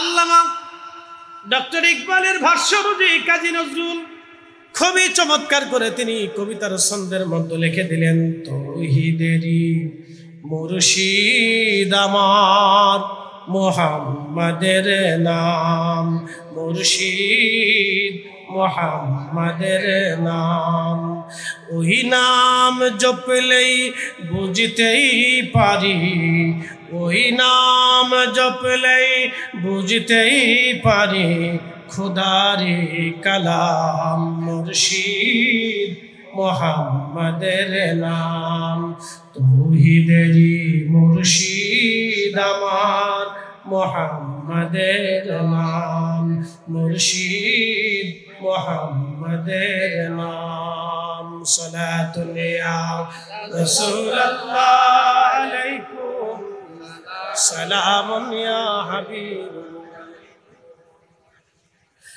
এ বোয়ালখালীবাসী মনোযোগ দিবেন। পাদ্রী এই প্রস্তাব দেওয়ার পরে সিরিয়ান সৈন্যরা চিন্তা করলো, হায় হায়, এত স্বর্ণ মুদ্রা পেয়ে যাব, না চাইতেই পেয়ে গেলাম, না চাইতেই ভাগ্য খুলে গেল। ওরা তো দুনিয়া চাইছে, এই জন্য দুনিয়া পাইছে। আর পাদ্রী দুনিয়ার বিনিময়ে নবী কিনে নিছে, ঠিক কিনা? দুনিয়ার বিনিময়ে এশকে রসুল কিনে নিল। সিরিয়ান সৈন্যরা বর্ষা থেকে পবিত্র মস্তক পাদ্রীর হাতে দিয়ে দিলেন। ওই খ্রিস্টান পাদ্রী পবিত্র মাথা মোবারক নিয়ে গেলেন। হযরত জয়নবের পাশে দাঁড়িয়ে তিনি বিনয়ের সাথে বললেন, হে রসুল পরিবারের কন্যা সন্তান, দেখেন আমিও যদি একজন খ্রিস্টান, তারপরও আপনার নানা আজিকে আমি মহব্বত করি। আমি যদি একজন খ্রিস্টান, কিন্তু আপনার নানাকে মহব্বত করি, সম্মান করি, শ্রদ্ধা করি। আপনার রসুল পরিবারের সন্তান, আজকের রাতটা আপনাদেরকে মেহমানদারি করব। আমি বুঝতে পেরেছি আপনারা ভাই হারায়া, সন্তান হারায়া বড় বেদনা বিধুর হয়ে কলিজার টুকরাদেরকে হারিয়ে আপনারা ক্লান্ত, শ্রান্ত, শোকার্ত। আমি জানি আপনাদের এই শোক আমি নিবারণ করতে পারবো না, আপনাদের দুঃখ আমি মিটাই দিতে পারবো না, কিন্তু আমি একজন সেবক, আমি একজন খাদেম, আপনাদের আজকে রাতটা খেদমত করব, মেহমানদারি করব। আমার যদি ত্রুটি হয় আপনারা মাফ করে দিবেন, ক্ষমা করে দিবেন, আর আমার জন্য দোয়া করবেন। হযরত জয়নব রাদিয়াল্লাহু আনহাকে কথা বলে বললেন, সম্মানিতাগণ, ভিতরে আপনাদের জন্য জাগার ব্যবস্থা আছে, মেহমানদারির ব্যবস্থা মহিলারা দায়িত্ব দিয়ে রাখছি, আপনারা এখানে বিশ্রাম করবেন, আজকে রাতটা আরাম করবেন। হযরত জয়নব তার জন্য দোয়া করলেন। পাদ্রী পবিত্র মস্তক মোবারক নিয়ে চলে গেলেন নিজের রুমের ভিতরে। চিন্তা করলেন আজকেই সুযোগ, আল্লাহু আকবার, আজকেই সুযোগ, এই সুযোগ আর হাতছাড়া করা যাবে না। 10,000 স্বর্ণ মুদ্রা দিয়া এই সুযোগ আমি কিনে নিয়েছি, এই সুযোগ আর জীবনে কোনোদিন আসবে না। পবিত্র মাথা মোবারক নিয়ে যাইয়া তেনার একটা স্বর্ণের বাসন ছিল, প্লেট ছিল, স্বর্ণের এই বাসনের উপরে পবিত্র মাথা মোবারক রাখলো। এরপরে তিনি মশক ভরে স্বচ্ছ পানি আনলেন, পরিষ্কার পবিত্র পানিগুলি এনে ইমাম হুসেন রাদিয়াল্লাহু আনহুর মাথা মোবারকে পানি ঢেলে ঢেলে রক্ত ধুলাবাড়িগুলি পরিষ্কার করে দিতে লাগলেন। দাড়ি মোবারক, রক্ত মোবারকগুলি পরিষ্কার করে করে দিতে লাগলেন। আর ঠিক এমন সময় তিনি মনের অজান্তে চোখের পানি ছেড়ে দিয়ে কেঁদে দিলেন। আল্লাহু আকবার। দিল কেঁদে উঠল, চোখের পানি বেয়ে বেয়ে পড়তে লাগলো।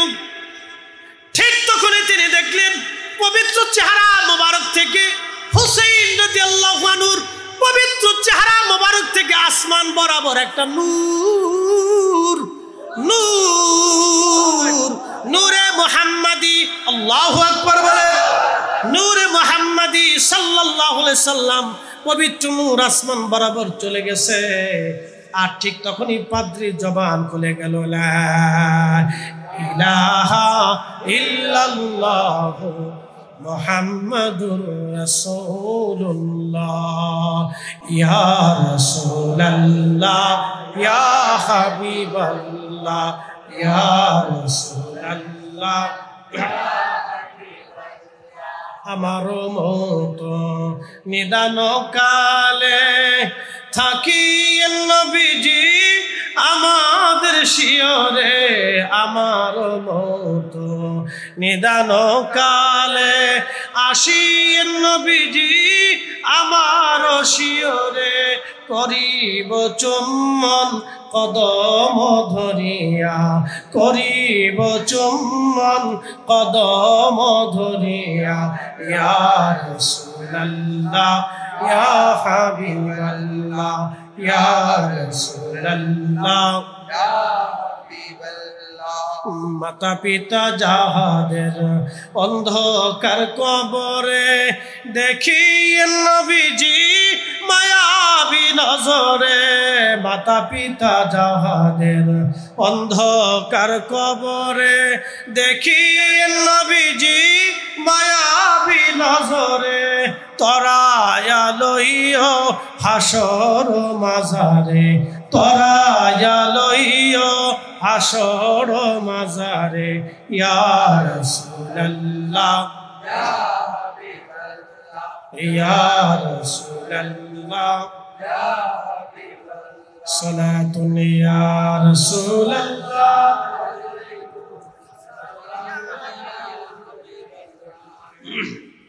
বন্ধুগণ আমার, হযরত ইমাম হুসেন রাদিয়াল্লাহু আনহুর মহাব্বতে এক পাদ্রী ঈমান নিয়ে কবরে চলে গেল। একসাথে বলবেন আল্লাহু আকবার। আর বাকিরা বেঈমান হয়ে কবরে চলে গেল।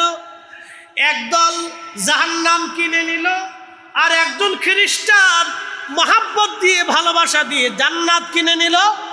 একসাথে বলবেন না মারহাবা।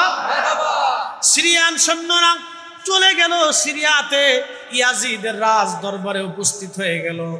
পবিত্র মাথা মোবারক নিয়ে, পবিত্র মস্তক মোবারক নিয়ে চলে গেল। হযরত জয়নব রাদিয়াল্লাহু আনহাকে নিয়ে ভিতরে নিয়ে যাওয়া হলো।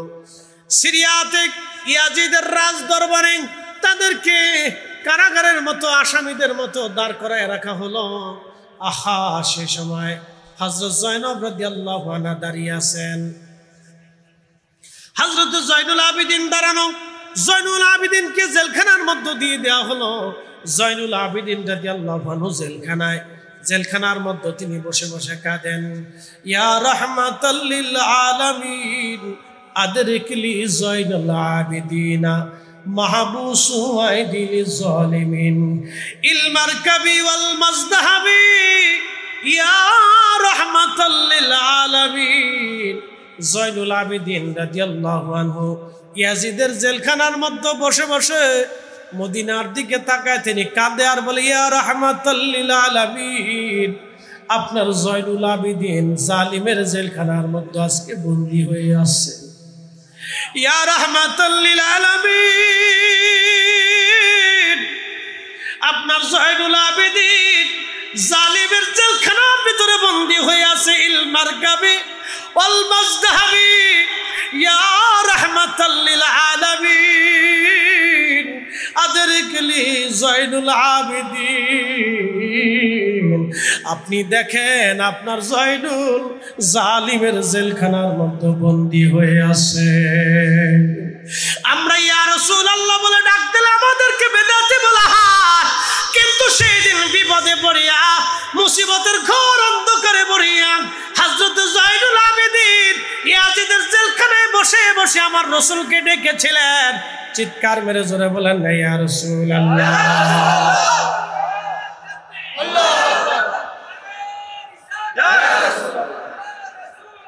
ইয়া রাসূলুল্লাহ জিন্দাবাদ। বন্ধু আমার, হযরতে জয়নুল আবেদিন জেলখানায় বন্দী, আর ইয়াজিদ এবার হুকুম দিল পবিত্র মাথা মোবারক বর্ষার আগায় ঝুলাইয়া সিরিয়ার দামেস্কের অলি গলি দিয়া তোমরা প্রদর্শন করো, সিরিয়ার অলি গলি দিয়া তোমরা ঘোরাও। সিরিয়ার দামেস্কের অলি গলি দিয়ে তোমরা পবিত্র মাথা বর্ষার আগে ঝুলাইয়া তোমরা প্রদর্শন করো, তোমরা দেখাও।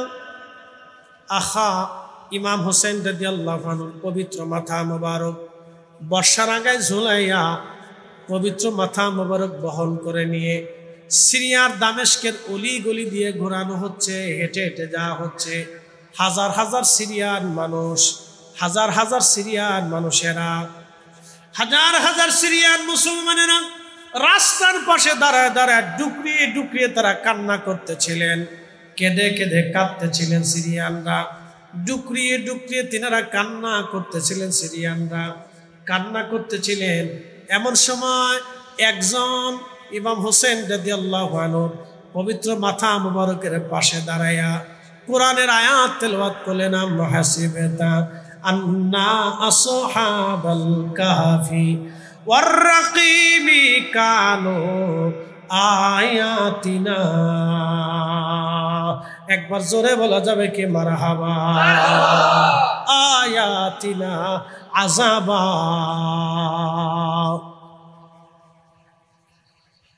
আসহাবে কাহফ ও রকিমালাদের নিদর্শন কতই না আশ্চর্য নিদর্শন। আসহাবুল কাহফি ওয়ার রাকিবি কানু মিন আয়াতিনা আযাবা। কতই না আশ্চর্য নিদর্শন, আসহাবে কাহফের নিদর্শন। আহা, সেই সময় হযরত ইমাম, অ্যাটেনশন, একসাথে বলেন আল্লাহু আকবার, বলেন ইয়া রাসূলুল্লাহ।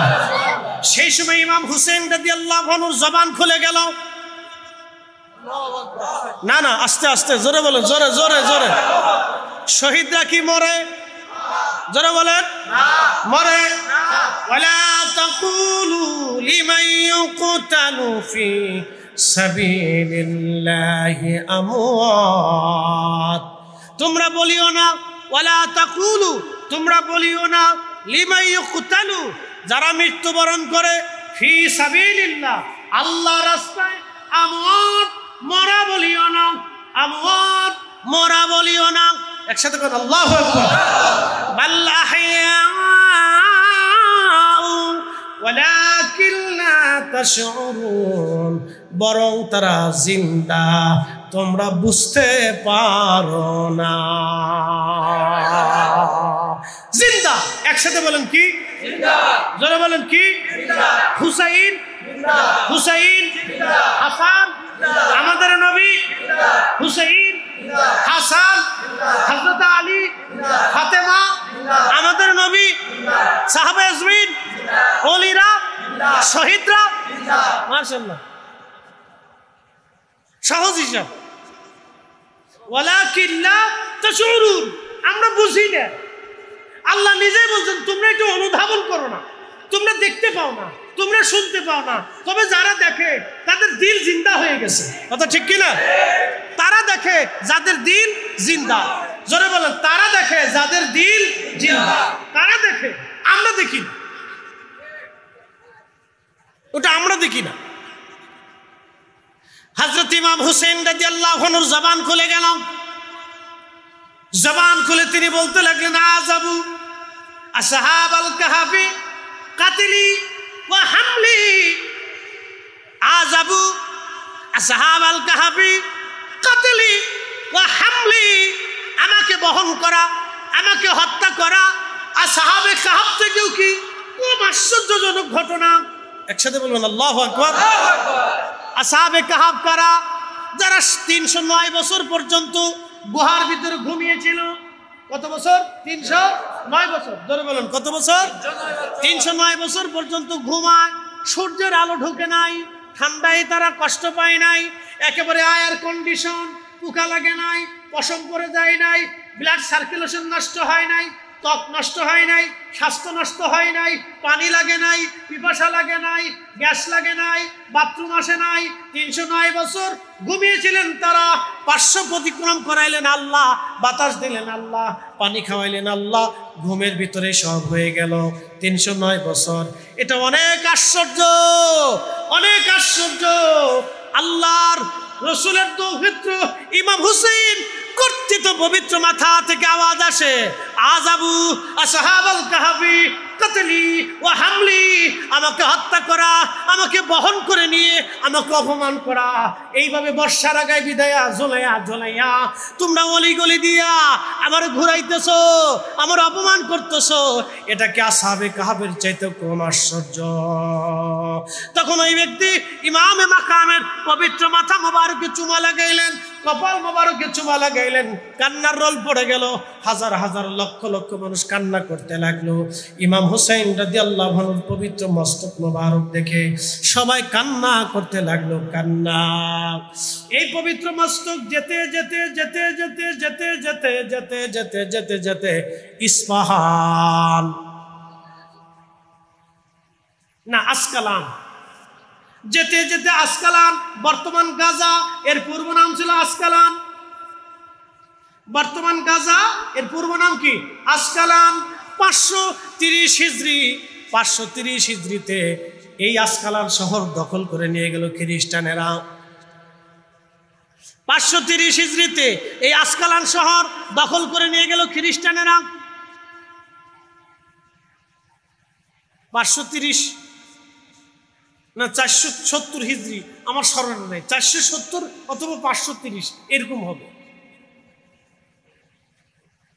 অর্থাৎ আজ থেকে 1000 বছর আগে ইমাম হুসেন রাদিয়াল্লাহু আনহু শাহাদাতের 470 বছর পরে। একসাথে বলেন আল্লাহু আকবার। তাহলে 530, ঠিক আছে, 61 হিজরিতে তিনি শাহাদাত বরণ করেছিলেন। 530 হিজরি ইমাম হুসেন রাদিয়াল্লাহু আনহুর শাহাদাতের 470 বছর পরে। একসাথে বলেন আল্লাহু আকবার। 470 বছর পরে এই আসকালান দখল করে নিয়ে গেল খ্রিস্টানেরা, ক্রুসেডাররা, বাইতুল আকসা দখল করে নিয়ে গেল। যেই বাইতুল আকসা এখন ইহুদিরা দখল করে নিয়েছে, সেই বাইতুল আকসা খ্রিস্টানরা দখল করে নিয়ে গেল। মিশরের যিনি বাদশা ছিলেন তিনি চিন্তা করলেন, আমাদের সাইয়্যিদ, আমাদের শিরোতাজ, আমাদের মাথার মুকুট, জান্নাতের যুবকদের সর্দার ইমাম হুসেন রাদিয়াল্লাহু আনহুর পবিত্র মাথা মোবারক আসকালানে থাকবে, সেটা খ্রিস্টানদের নিয়ন্ত্রণে থাকবে তা হয় না। আমাদের সাইয়্যিদের পবিত্র মাথা মোবারক আমরা আসকালান থেকে নিয়ে চলে আসব। তো যাইতে হলে তো খ্রিস্টানদের সাথে কন্ট্যাক্ট করতে হবে। তো মিশরের বাচ্চা তিনি খ্রিস্টান প্রধানের সাথে কন্ট্যাক্ট করলেন, আমরা আমাদের সাইয়েদের মাথা নিয়ে আসতে চাই। তো খ্রিস্টান প্রধান রাজি হয়ে গেলেন, ঠিক আছে আপনারা আপনাদের সাইয়েদের মাথা নিয়ে যাবেন, কিন্তু বিনিময়ে আমাকে 30,000 স্বর্ণ মুদ্রা দেওয়া লাগবে। কত হাজার? 30,000। বর্তমানে কত টাকা হিসাব করেন? কত হাজার? 30,000 স্বর্ণ মুদ্রা। সেই দিন তারা টাকার কাছে তাকান নাই, আজকে যেমন আপনারা অর্থের দিকে তাকান নাই, প্রেমের দিকে তাকাইছেন। কথা ঠিক কিনা? সোহাদা কারবালা মাহফিল মানে প্রেমের দিকে তাকাইছেন, অর্থের দিকে তাকান নাই। এই মাহফিলের ভিতরে কোনো ঘাটতি নাই, ঘাপলা নাই, কোনো ঘাপলা নাই, কোনো ঘাপলা নাই। এই মাহফিল শুধুই আহলে বাইতের মহব্বতে। কথা ঠিক কিনা? কারণ এই মাহফিল দেওয়ার পরে আপনারা সরকার থেকে কোনো টেন্ডার পাবেন না, রাস্তা পাবেন না, সুযোগ সুবিধা পাবেন না, চাকরি বাকরি পাবেন না, বিদেশ যাত্রা পাবেন না, ব্যবসা পাবেন না, কিচ্ছু পাবেন না। কিন্তু কিয়ামতের ময়দানে ইমাম হুসাইন রাদিয়াল্লাহু আনহুর শাফায়াত পাবেন। আল্লাহু আকবার কন্যা। তাহলে আমাদের ওইটাই দরকার। কথা ঠিক আছে? কয় হাজার স্বর্ণ মুদ্রা? 30,000। মিশরের বাদশা বললেন, ঠিক আছে আপনাকে 30,000 স্বর্ণ মুদ্রা দিয়ে দেব, নিয়ে চলে যান, কিন্তু আমরা আমাদের সাইয়েদের পবিত্র মাথা মোবারক নিয়ে আসব। 530 হিজরি ওনার শাহাদাতের 470 বছর পর মিশরের সুলতান সৈন্য সামন্ত নিয়ে, আলেম ওলামা নিয়ে, আমির উমরা নিয়ে রওনা করলেন সুদূর মিশর থেকে বর্তমানে গাজা হয়ে, অর্থাৎ গাজা, বর্তমানে গাজা সে নাম ছিল আসকালান। এই অঞ্চলে তিনি প্রবেশ করলেন। প্রবেশ করার পরে ইমাম হোসেন রাদিয়াল্লাহু আনহুর পবিত্র মাজার শরীফে গেলেন। ওনার মাজার শরীফ হলো মাথা মোবারকের মাজার। পৃথিবীতে একজনের 2টা মাজার। আল্লাহু আকবার। একজনের কয়টা মাজার? 2টা মাজার। আমাদের চট্টগ্রাম শহরে বাইজিদ বুস্তামি রহমতুল্লাহর দরগা আছে কিনা? এখানে কিন্তু কোনো মাজার নাই। অনেকে ভাবে এটা মনে হয় বাইজিদ বুস্তামির মাজার। না না, আমাদের উত্তর দক্ষিণের মানুষ মনে করে এটা মনে হয় বাইজিদ বুস্তামির মাজার। মাজার না, এটা হলো দরগা। উনি এখানে কোনো এক সময় এসেছিলেন, বিশ্রাম করেছিলেন এবং খানকা প্রতিষ্ঠিত করেছিলেন। একসাথে বললেন না মারহাবা। এখানে ওনার কোনো মাজার নাই। তো পৃথিবীতে একজনেরই 2টা মাজার, তিনি হুসেইন। পবিত্র দেহ মুবারকের মাজার হচ্ছে কারবালায়, আর পবিত্র মাথা মুবারকের প্রথম মাজার হচ্ছে আসকালানে। সেই মাথা মুবারক আনার জন্য মিশরের গভর্নর বাদশাহ সুলতান তিনি সৈন্য সামন্ত নিয়ে, লোক লস্কর নিয়ে, আমির উমরা উলামা ইকরাম নিয়ে চলে গেলেন। যাওয়ার পরে হযরত ইমাম হুসেইন রাদিয়াল্লাহু আনহুর পবিত্র মস্তক মোবারকের মাজার শরীফের উপর থেকে মাটি সরাইলেন। মাটি সরাইয়া পবিত্র মস্তক মোবারক বের করে নিয়ে আসলেন। দেখা গেল 470 বছর আগে যেইভাবে দাফন করা হয়েছিল, 470 বছর পরে ওনার পবিত্র মাথা মোবারক, ওনার পবিত্র চেহারা মোবারক, পবিত্র জুলফি মোবারক, পবিত্র দাড়ি মোবারক, পবিত্র চুল মোবারক তখনও যেমন 470 বছর আগে যেমন, 470 বছর পরেও তেমন। 470 বছর পরেও ওনার কর্তৃত পবিত্র গলা মোবারক থেকে রক্ত ঝরিয়ে ঝরিয়ে, টোপে টোপে, ফোটায় ফোটায় পড়তেছিল। একবার জোরে বলা যাবে কি আল্লাহু আকবার? আরো জোরে বলেন ইয়া রাসূলুল্লাহ। ইমাম হোসেন যদি 470 বছর পরে ওনার মাজারে অক্ষত পাওয়া যায়, তাহলে বলেন আমাদের নবী আছে না নাই? কাজ্জাবদের কাছে নাই, কিন্তু ইমানদারদের কাছে আছে। পবিত্র মস্তক উঠানো হলো, কিন্তু সুগন্ধি। মারহাবা কর। সারা অঞ্চলে জান্নাতি সুগন্ধি দিয়ে ভরে গেল। ইমামে মাকাম পবিত্র মাথা মুবারকের ভিতর থেকে এত পরিমাণে সুগন্ধি আসতে লাগলো, বেহেশতের ঘ্রাণ আসতে লাগলো, বেহেশতের জান্নাতের খুশবু আসতে লাগলো। তবে হ্যাঁ, এখনো যদি জান্নাতের খুশবু আপনি নিতে চান, তাহলে ইমাম হুসেন রাদিয়াল্লাহু তাআলা আনহু সেই পবিত্র কাপড় মোবারক অথবা কর্তৃত সেই মাথা মোবারকের যেখানে রক্ত লেগেছিল অথবা চুল মোবারক এখনো যদি পাওয়া যায় সেখান থেকে ঘ্রাণ আসবে। তবে হ্যাঁ, আমি গত বছর উহুদে ঘ্রাণ পেয়েছিলাম। বলে কেমন? আমি গত এই হজের আগের বছর হজ করতে গেলাম। তা আমি মদিনার থেকে যখন আমাদের প্যাকেজ শেষ হয়ে গেল, 2 দিন মাত্র সময় আছে, তা আমরা চিন্তা করলাম সময় তো শেষ, একটা বার উহুদে যাব। দিনের ভাগে তো বহুবার গেলাম, রাত্রিবেলা একটা বার যেতে চাই। রাত্রিবেলা আমরা উহুদে গেলাম। রাত্রিবেলা উহুদে যাওয়ার পরে আমরা রাত্রিবেলা উহুদে গেলাম, যেখানে আল্লাহর নবী বিশ্রাম করেছিলেন, যে উহুদের ফাঁকা জায়গায়। উহুদের পাহাড়ের একটা জায়গা দেখবেন ফাঁকা আছে, পাহাড়ের উপরে বাম পাশে একটা ফাঁকা। ওই ফাঁকা জায়গায় আল্লাহর নবীকে আহত অবস্থায়, দন্ত মোবারক শহীদ অবস্থায় তাকে ধরে নিয়ে যায়, এখানে বিশ্রামে রাখা হয়েছিল। আমরা হজ করতে যাই, বিদায় নেওয়ার আগে গেলাম রাত্রিবেলা। আমরা উপরে উঠার পরে দেখলাম বাতাস থেকে জান্নাতের খুশবু আসে। আল্লাহর কসম করে বলি, মাহফিল সাক্ষী, আমি আমার নাকরে, চোখরে, কানরে, জীবনকে ফাঁকি দিতে পারবো না। শুধু আমি না, আমি সারোয়ার 4-5 জন আলেম ছিল, সাধারণ ব্যক্তিত্বরাও ছিল। আমরা ওইখানে এশার নামাজ পড়লাম, নফল পড়লাম, দোয়া করলাম, মিলাদ শরীফ পড়লাম, দোয়া করলাম, কান্নাকাটি করলাম। ঘিরান আসতে লাগলো। ওইখানে সিমেন্ট দিয়ে ঢেকে দেওয়া হয়েছে যাতে ভিতরে কেউ ঢুকতে না পারে। চিন্তা করলাম এত ঘিরান কোথা থেকে আসে? সামান্য জানালার মতো কাটা আছে, হয়তো বর্তমানে সেটা বন্ধ করে দিছে। আমার জানা মতে হয়তো বন্ধ করে দিছে, অথবা খোলাও থাকতে পারে। আমি উঠে ওইখান থেকে হাত বাড়িয়ে মাথা মোবারক ঢুকায় দেখলাম যেখানে আল্লাহর নবী বসছিলেন, বিশ্রাম করেছিলেন, ওইখান থেকে আল্লাহর পক্ষ থেকে জান্নাতের ঘিরান আসে। পৃথিবীর কোনো ঘিরানের সাথে সেই ঘিরানের কোনো মিল পাওয়া যায় না। আল্লাহু আকবার! 1450 বছর পরে এখনো নবীজির জান্নাতের ঘিরান পাওয়া যায়। তার মানে রাসূলের জায়গা রাসূল আছে, আমাদের চোখের জায়গা চোখ নাই। কথা কন না কেন? ইমাম হুসাইনের রাদিয়াল্লাহু আনহুর কারামত 770 বছর পরে মানুষ দেখছে। সেই পবিত্র মাথা মোবারক নিয়ে আসলো মিশরে, আল আজহার বিশ্ববিদ্যালয়ের পাশে। একসাথে কর না, মারহাবা। মিশরের আল আজহার বিশ্ববিদ্যালয়ের পাশে তার পবিত্র মাথা মোবারককে সমাহিত করা হয়।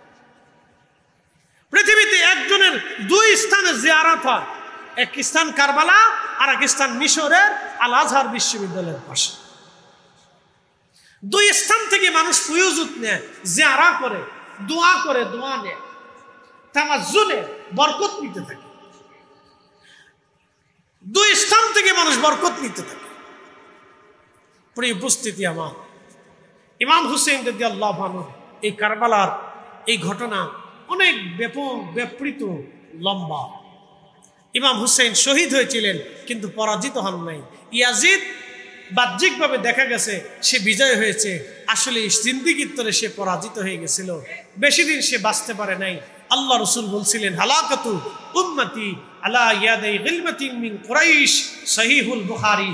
নবী বললেন, আমার উম্মত কুরাইশ বংশের এক যুবকের মাধ্যমে আমার উম্মত ধ্বংস হবে। আর এই হাদিস ব্যাখ্যা করতে যে ইমাম হাজর আসকালানি আশ-শাফিঈ রাহিমাহুল্লাহ, তিনি শারহে বুখারী ফতহুল বারীর মধ্যে তিনি লিখেছেন, সেই যুবক আর অন্য কেউ না, হযরত আবু হুরায়রা রাদিয়াল্লাহু আনহু এই হাদিস বর্ণনা করেছেন। আর আবু হুরায়রা রাদিয়াল্লাহু আনহু বাজারে বাজারে ঘুরতেন, আর বাজারে মানুষ দেখলে তিনি দোয়া করতেন, আল্লাহুম্মা লা তুদরিকনি সানাতুস সিত্তিন ওয়ালা ইমারাতুস সিবিয়ান। আল্লাহ, তুমি আমাকে 60 হিজরির যুবকের শাসন থেকে তুমি আমাকে বাঁচাও। ইয়াজিদ ক্ষমতায় বসেছিল 60 হিজরিতে, আর ইমাম হুসেইন রাদিয়াল্লাহু আনহু শহীদ হয়েছিলেন 61 হিজরিতে, আর হযরত আবু হুরায়রা রাদিয়াল্লাহু আনহু ইন্তেকাল করেছিলেন 59 হিজরিতে। 59 হিজরিতে আবু হুরায়রা রাদিয়াল্লাহু আনহু ইন্তেকাল করলেন, কারণ তিনি সবসময় দোয়া করতেন, আল্লাহুম্মা লা তুদরিকনি সানাতুস সিত্তিন ওয়ালা ইমারাতুস সিবিয়ান। আল্লাহ, আমাকে 60 হিজরির ওই যুবকের শাসন থেকে তুমি আমাকে বাঁচাও। আল্লাহ, তুমি আমাকে 60 হিজরির যুবকের শাসন থেকে বাঁচাও। আল্লাহর নবী হযরত আবু হুরায়রাকে বলে গিয়েছিলেন, আবু হুরায়রা 60 হিজরিতে একটা যুবক আসবে, আমার কুরাইশ বংশের একটা সন্তান আসবে, তার মাধ্যমে আমার উম্মত ধ্বংস হবে, আমার বহু উম্মত জাহান্নামে চলে যাবে, আমার উম্মত মতপার্থক্যগ্রস্ত হয়ে যাবে, দলে বিভক্ত হয়ে যাবে, আমার উম্মত মতানৈক্যের মধ্যে পড়ে যাবে, তার কারণে আমার উম্মত ধ্বংস হয়ে যাবে, কোন উম্মত জাহান্নামের রাস্তা খুঁজে নিয়ে যাবে। হে আবু হুরায়রা, সেই ব্যক্তির নাম ইয়াজিদ। আল্লাহ রাসূল বলে গিয়েছিলেন বিদায় হযরত আবু হুরায়রা দোয়া করতেন, আল্লাহ আমাকে 60 হিজরির যুবকের শাসন থেকে তুমি আমাকে বাঁচাও, আমাকে ওই পর্যন্ত হায়াত দিও না, কারণ এই ফিতনা আমি সহ্য করতে পারবো না আল্লাহ। তিনি 59 হিজরিতে ইন্তেকাল করেছিলেন। ইয়াজিদ ক্ষমতায় বসেছিল 60 হিজরিতে, আর হযরত ইমাম হুসাইন রাদিয়াল্লাহু আনহু শহীদ হয়েছিলেন 61 হিজরিতে। হে প্রিয় বোয়ালখালীবাসী, আল্লাহ ফিতনা থেকে আমাদেরকে বাঁচাই রাখুক, জোরে বলেন আমিন। আর 64 হিজরিতে যাইয়া ইয়াজিদ মৃত্যুবরণ করেছিল। কোন এক বর্ণনাতে আসছে বানরের কামড়ে মৃত্যুবরণ করেছে। সে এক বানর পালতো। বানর চিনছিলি? বান্দরবনের বানর, বান্দরবনের বান্দর। আমরা এলাকাকে বানর, আপনাদের এলাকায় কি বান্দর? আচ্ছা বান্দরই ধরেন, বান্দরবন তো বান্দরই ধরেন, তো বান্দর পালতো বান্দর। এই বান্দরের সাথে খেলা করতে যাইয়া বান্দরকে আজকে পাইছি, তোরে আজকে ধরছি, তোরে আজকে ছাড়বো না, বান্দরে কামড়ায় মারছে। আর এক বর্ণনায় আসছে সে জেনা করতে গেছিল। জেনা কি করতে গেছে? আসতে কোন কেন, জোরে বলেন। জেনা, জেনা। বাইজি আছে না, বাইজি সুন্দরী নারী দিয়ে আগে রাজা বাদশারা নাচানাচি করতো, জেনা করতো, আনন্দ ফুর্তি করতো। তো ইয়াজিদ ওইরকম আনন্দ ফুর্তি করতে যাইয়া ওই বাইজি, ওই নাচনে বলা, ওই পতিতা নারী ইয়াজিদ খুব ভক মতো মদ পান করেছে। আজকে খাওয়াইয়া এরপরে ছুরি আঘাত করিয়া ওই মদ পান অবস্থায় ওই নাপাক হালতেই তাকে আল্লাহ জাহান্নামে পাঠাই দিছে। একসাথে বলবেন আল্লাহু আকবার।